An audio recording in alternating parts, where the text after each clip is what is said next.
UPA और NDA और सत्ता की जो लड़ाई है 2014 की, इस बीच में मुलायम सिंह जो उत्तर प्रदेश में जिनकी पार्टी की सरकार है, उन्होंने कहा है कि जो 2014 के चुनाव के बाद जो सरकार बनेगी वो ना तो यूपीए ना एनडीए बल्कि वो तीसरे मोर्चे की सरकार होगी।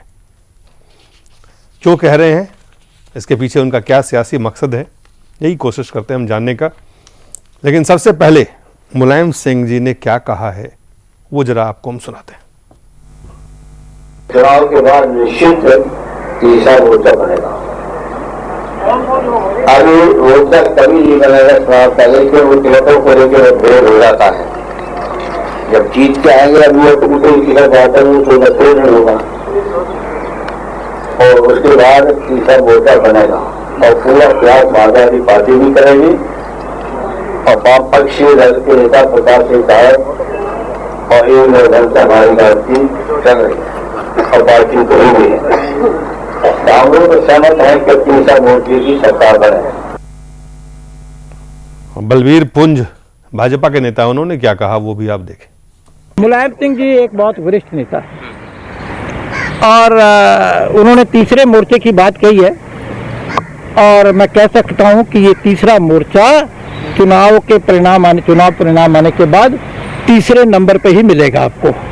और उन्होंने बात भी की है तो श्री ए.बी. बर्दन से, जो और बड़े वरिष्ठ नेता हैं और उस पार्टी से संबंध रखते हैं जिसकी भारत में प्रासंगिकता खत्म हो चुकी है, जिसको इतने मत भी नहीं मिलते कि वो राष्ट्रीय स्तर पर चुनाव आयोग की तरफ से एक राष्ट्रीय दल के रूप में पहचान पा सके। आपने सुना बलबीर पुंज। जेडीयू के सांसद भी है, नेता भी है शाबिर अली साहब, उन्होंने मुलायम सिंह के बयान पे क्या कहा वो भी आपको हम दिखाते हैं। राजनीति में हर संभावनाएं हर पार्टी के लिए खुली रहती है, सिवाय कुछ जो शर्त होती है और वो पार्टियां जो लाइक माइंडेड होती हैं उनके लिए एक दूसरे के हमेशा दरवाजे खुले रहते हैं। कोई संभावना इलेक्शन से पहले होती है, कुछ संभावनाएं इलेक्शन के बाद होती है।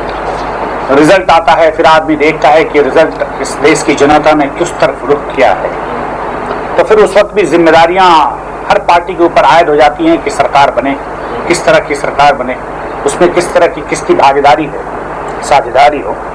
तो किसी संभावना को इनकार नहीं किया जा सकता है और मैं समझता हूं कि पोस्ट और प्री इलेक्शन चूंकि 2014 में है, अभी दोनों संभावनाएं खुली है, हर तरह की संभावनाएं खुली हुई है। जहां तक हमारी व्यक्तिगत समझ जाती है वो यही है कि हर संभावनाएं खुली हुई है। थर्ड फ्रंट की हो, साझेदारी की हो, हिस्सेदारी की हो, साथ जाने की हो, सामने की हो, आमने की, हर संभावनाएं खुली हुई है। और भाजपा के प्रवक्ता हैं शहनवाज हुसैन, उन्होंने क्या कहा। उनसे जब भी पूछिए तो वो इसी तरह का बयान देने वाले थे। उनसे कोई अपेक्षा तो था नहीं कि वो कहेंगे कि बीजेपी की बनेगी या कांग्रेस की बनेगी। वो यही कहेंगे, उनके बयान को गंभीरता से लेने की जरूरत नहीं है, क्योंकि थर्ड फ्रंट में कई शेरवानियां सिली हुई हैं और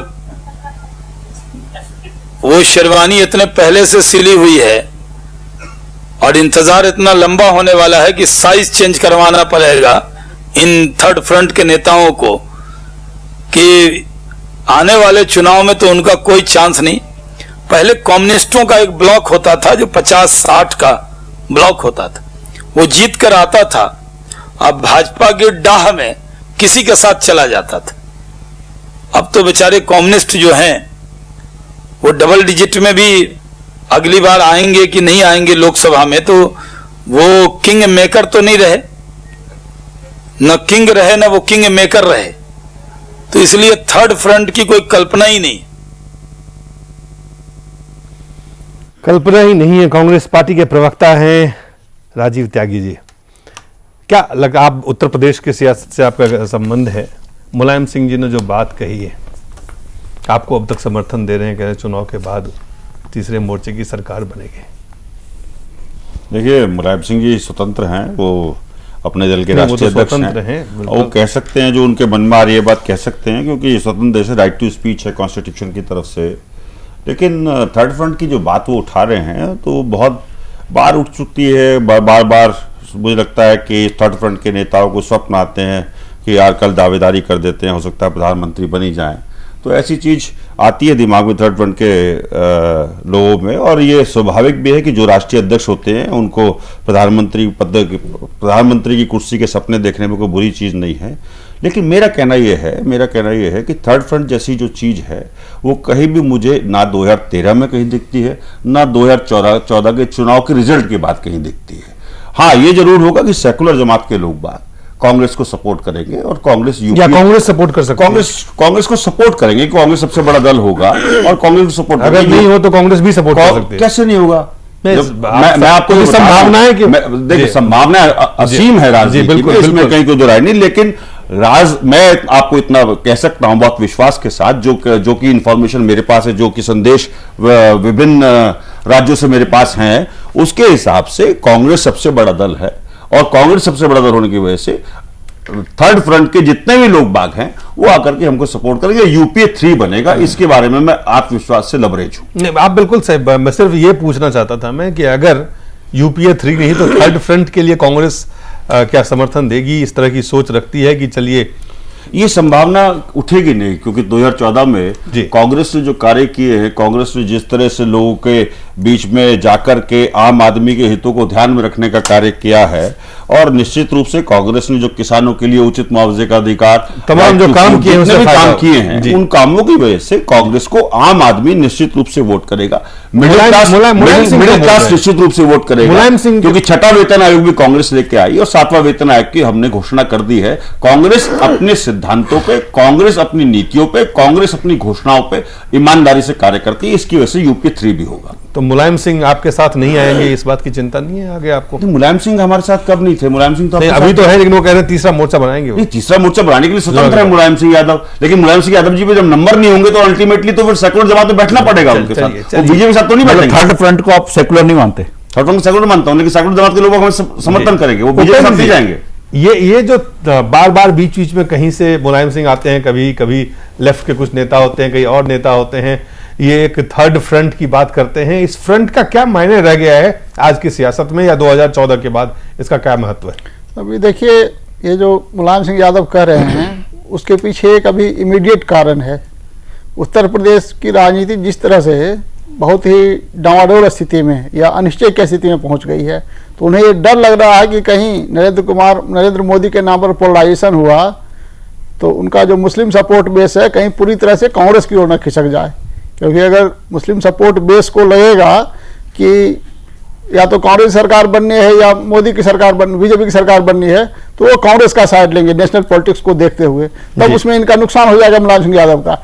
इसीलिए उसको कन्विंस करने के लिए कि भाई ऐसी कोई बात नहीं, कांग्रेस की भी सरकार नहीं बनने वाली है, बीजेपी की तो नहीं ही बनेगी, थर्ड फ्रंट की सरकार बनेगी, तो ये जो अपना सपोर्ट बेस है, एक बहुत इंपॉर्टेंट सपोर्ट बेस है उनके लिए, अल्पसंख्यक सपोर्ट बस मतदाता वर्ग है, उसको अपनी कांग्रेस के पास जाने से रोकने की उनकी एक कवायद है। हाँ, एक कवायद, लेकिन ये कवायद आधी अधूरी है। अगर वो वास्तव में गंभीर है तो उनको चुनाव के पहले गठबंधन करना चाहिए। चुनाव के बाद गठबंधन का क्या मतलब? पहले गठबंधन किस तरह का हो सकता है जब ये स्थिति ही नहीं है कि कौन उसका प्रधानमंत्री पद का उम्मीदवार हो सकता है, किसका लीडरशिप स्वीकार किसको होगा? हर व्यक्ति जो है जहां जहां अलग अलग सूबे में जहां जहां, चाहे ममता बनर्जी हो, चाहे नवीन पटनायक हो, चाहे अन्य हो, तमाम वो लोग हैं जिनकी अपने महत्वाकांक्षा भी है। नहीं तो अगर ईमानदारी हो मुलायम सिंह यादव में तो एक लिमिटेड लेवल पर तो बना ही सकते हैं। जैसे 1996 में जो एक बना हुआ था, फिर बाद में अकाली दल, चंद्रबाबू नायडू एक फेडरल फ्रंट बना के 3-4 पार्टियां और आ गई, लेकिन उसमें था बना हुआ, जनता दल का था, लेफ्ट के साथ था। 2014 के चुनाव के बाद की बात कर रहे हैं। हाँ, तो ये जो बाद की बात बोल रहे हैं तो वही मैं बोल रहा हूँ कि आधी अधूरी ये हवा में फेंक रहे हैं। बाद के गठबंधन का कोई मतलब ही नहीं है, तो फिर वो कांग्रेस से भी गठबंधन बना सकते हैं जरूरत पड़ने पर। रूप से बीजेपी की सरकार बन रही है, नजरें टिकी हुई है कि अल्पसंख्यक वोट कहीं कांग्रेस के पाले में ना चला जाए, इसलिए उनको रोकने के लिए वो कवायद। हाँ, इसीलिए वो बार बार उसको रिपीट करते हैं। कभी प्रकाश करार से मिलते हैं, कभी किससे मिलते हैं, क्योंकि उनकी जो अपनी क्रेडिबिलिटी है ममता बनर्जी की नजर में खत्म हो गई है। राष्ट्रपति के चुनाव में जिस समय उन्होंने धोखा दिया ममता बनर्जी को, तो ममता बनर्जी से बात करने की स्थिति में वो नहीं रह गए हैं, तो इसलिए वो लेफ्ट उनका मिल गया। लेकिन लेफ्ट की अपनी स्थिति इतनी खराब है कि हमें नहीं लगता कि पिछली बार तो 20-22 सीटें थी, इस बार हो सकता है 10-15 के बीच में सीटें आ जाए, तो फिर लेफ्ट क्या कर पाएगा? फिर है कि आपका बिहार में है नीतीश कुमार है, लालू यादव है। अभी से तय करें मुलायम सिंह यादव किन के साथ जाएंगे। अगर वो चाहे तो भी बिहार उत्तर प्रदेश में कम से कम मोर्चाबंदी कर सकते हैं, 1-2 सीट सीपीआई के लिए छोड़ सकते हैं, 1 सीट सीपीएम के लिए छोड़ सकते हैं। जनता दल है, लेकिन वो इसकी कोई चर्चा नहीं। कहीं आप ये देखें, अगर थर्ड फ्रंट की बात आती है पुष्पेंद्र, तो उत्तर प्रदेश में ही आप देखें कि मायावती उनके साथ नहीं जा सकती हैं। बिहार में वो आरजेडी और जेडीयू में से एक को स्वीकार कर सकते हैं। आप देखें ममता बनर्जी या लेफ्ट में से पश्चिम बंगाल में उनको सिर्फ एक मिल सकता है। तो ये जो स्थिति है, इसमें तीसरे मोर्चे की गुंजाइश कहीं चुनाव के बाद भी आपको नजर आता है क्या? देखिए, एक बात साफ है कि इस मुद्दे पे तीसरे मोर्चे की भूमिका क्या होगी, बनेगा या नहीं बनेगा, या ये नहीं आएगा, इस मामले पे कांग्रेस और बीजेपी एक साथ हैं। करीब करीब दोनों की राय है। अभी राजीव भाई ने कहा ये सपना है, और शाहनवाज साहब ने कहा कि शेरवानी का साइज छोटा होने वाला है। सवाल सबसे बड़ा यह है कि मुलायम सिंह इस मुद्दे को क्यों बार बार उठा रहे हैं? क्या ममता, क्या नवीन पटनायक, क्या जेडीयू, क्या डीएमके, ये लोग क्यों नहीं उठा रहे? इसमें मुलायम सिंह की मजबूरी समझें। मुलायम सिंह ने जिस कारणों से, जिन वादों से, नारों से वोट लिए थे, खासतौर से यादवों के अलावा मुसलमानों के, उसकी पोल खुल गई है। 40 दंगे हुए हैं, मोदी के आने का डर है और मुसलमानों के जाने की चिंता है। हर दिन वो वोट बैंक उनका खिसक रहा है। वो मुसलमानों से वादे करे थे कि तमाम ऐसे बेगुनाह मुसलमानों को जिनको दहशतगर्द में पकड़ रखा है उन्हें मैं छुड़वा दूंगा। कोर्ट ने उनको बुरी तरह लताड़ा और वो उनका उसमें चला गया। अब वो टैबलेट बांट रहे हैं, कहीं कैप्सूल बांट रहे हैं, साइकिल पंचर है, राजा भैया साथ छोड़ के जाने के लिए तैयार हैं। मुसलमानों का कोई भरोसा उनके ऊपर रहा नहीं है। वो बार बार ये बात कह करके ये बताना चाहते हैं कि थर्ड फ्रंट इसलिए जरूरी है कि कांग्रेस कमजोर है और मोदी आने वाला है, लिहाजा थर्ड फ्रंट बना लो। उनकी इस बात को कोई लेने को तैयार इसलिए नहीं है कि जो बात आप कह रहे थे कि अपने ही प्रदेश में मायावती और मुलायम सिंह दोनों का वोट बैंक एक है, दोनों में 36 का आंकड़ा है। बंगाल के अंदर लेफ्ट और टीएमसी में 36 का आंकड़ा है। तमिलनाडु के अंदर डीएमके और एआईडीएम के अंदर 36 का आंकड़ा है। तो अब जो जेडीयू है, नीतीश कुमार, वो इस समय खड़े हुए हैं कांग्रेस के दरवाजे पे।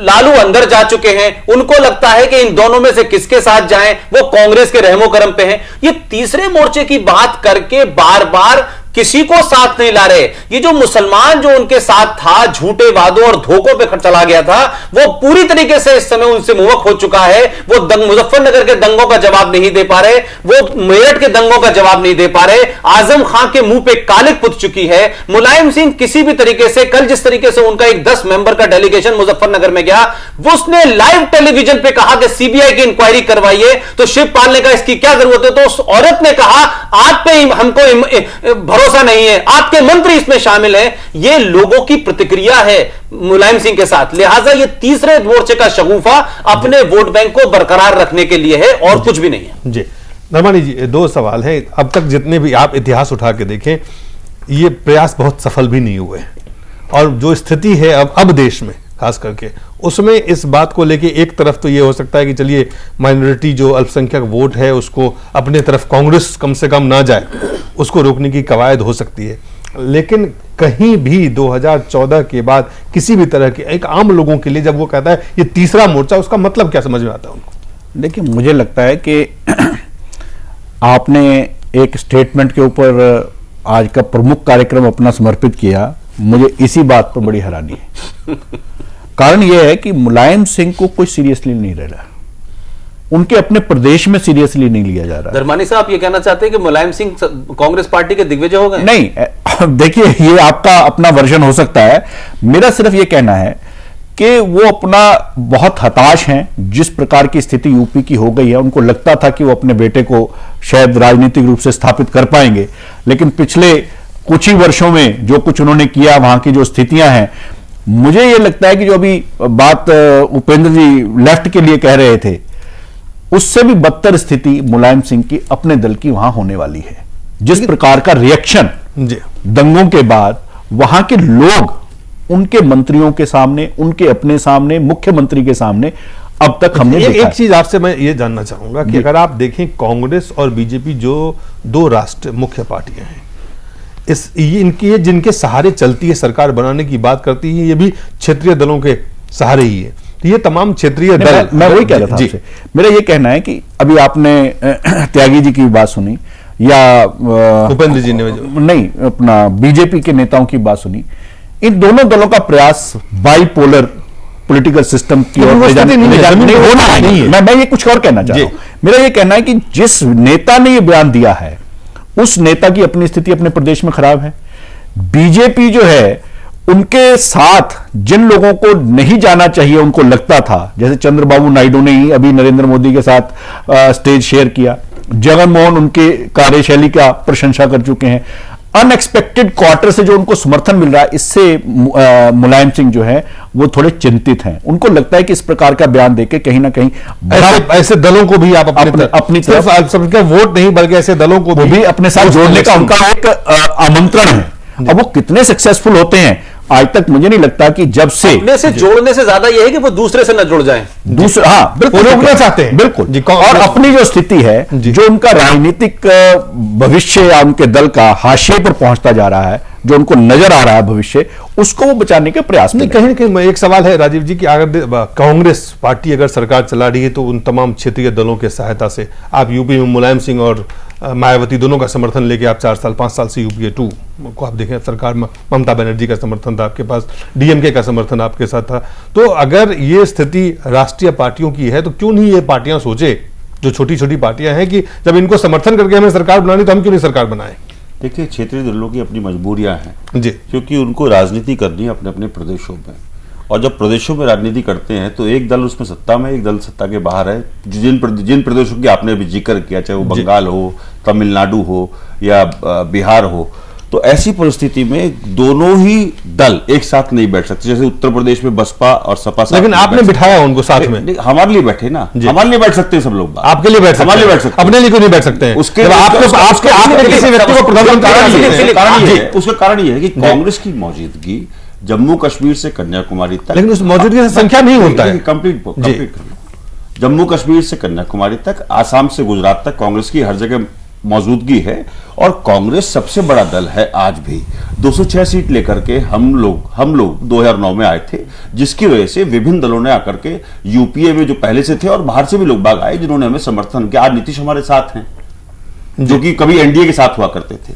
तो ऐसी परिस्थिति में राजनीति में निश्चित रूप से असीम संभावना और खेल है। वो संभावना की बात मुलायम सिंह कर रहे हैं। लेकिन मुझे मुलायम सिंह यादव जी की जो बात है वो मुंगेरी लाल के हसीन सपने, जब आपको समर्थन करके वो प्रधानमंत्री उत्तर प्रदेश में तो ऐसे दलों समाजवादी पार्टी, उत्तर प्रदेश में समाजवादी पार्टी स्वयं ही ध्वस्त है, कानून व्यवस्था बहुत बुरी स्थिति में है, सांप्रदायिक दंगे बहुत बुरी स्थिति में है, ये तो विकास के कार्य नहीं हो, विकास के कार्य देखिए जनता सब देखती है। अब वो जमाने नहीं रहे, लोकसभा चुनाव क्रांति होने के बाद, संचार क्रांति होने के बाद जनता सब देखती है। उत्तर प्रदेश के नाम पे चुनाव देंगे, केंद्र में क्या हो रहा है, केंद्र की सरकार बननी है, उसको उस पर चुनाव करेंगे। उत्तर प्रदेश विशेष रूप से अगर आप उत्तर प्रदेश की बात करें तो उत्तर प्रदेश में जब प्रधानी के चुनाव होते हैं तब, जब नगर निकाय के चुनाव होते हैं तब, जब विधानसभा के चुनाव होते हैं तब, और जब राष्ट्रीय चुनाव होते हैं, लोकसभा के चुनाव होते हैं तब, निश्चित रूप से चारों में वोटिंग पैटर्न अलग होता है जी। और जब वोटिंग पैटर्न अलग होता है तो उसमें लोकसभा वाले मामले में वो राष्ट्रीय दलों की तरफ ज्यादा वोट करना चाहते हैं।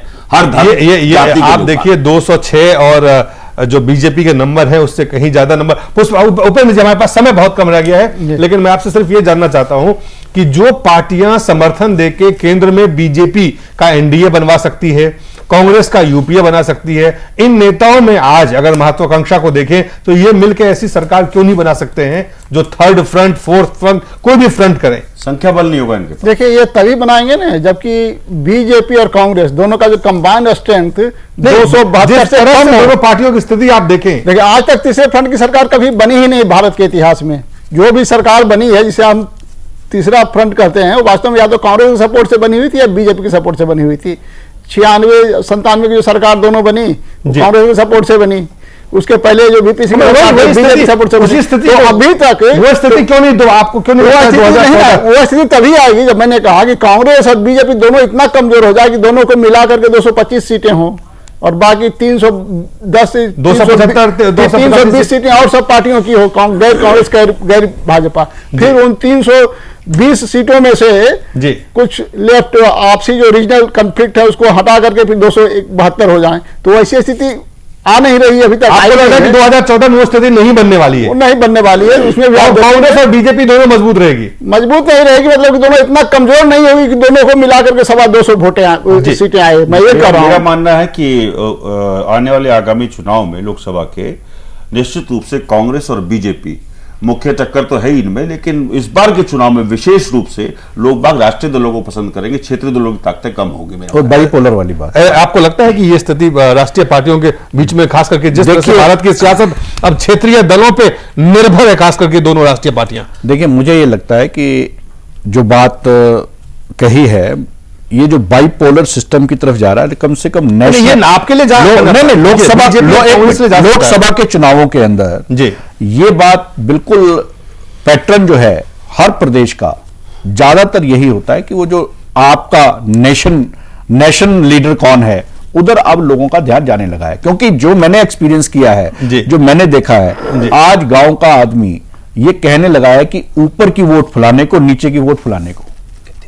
चलिए, ये बोलने लगा है, तो ये एक शो करता है कि उसका एक बहुत कम शब्दों, हमारा समय खत्म हो गया, लेकिन कुछ शब्दों में हम जानना चाहेंगे कि जिस तरह से आप देखें बीजेपी और कांग्रेस, जिस तरह से निर्भरता उनकी क्षेत्रीय दलों पे बढ़ी है, लगातार बढ़ती जा रही है, और उनको हमें लगता था कि 2000 में 2004 में कम हो, 2000 में आप देखें कितनी पार्टियों को मिला के सरकार चल रही थी।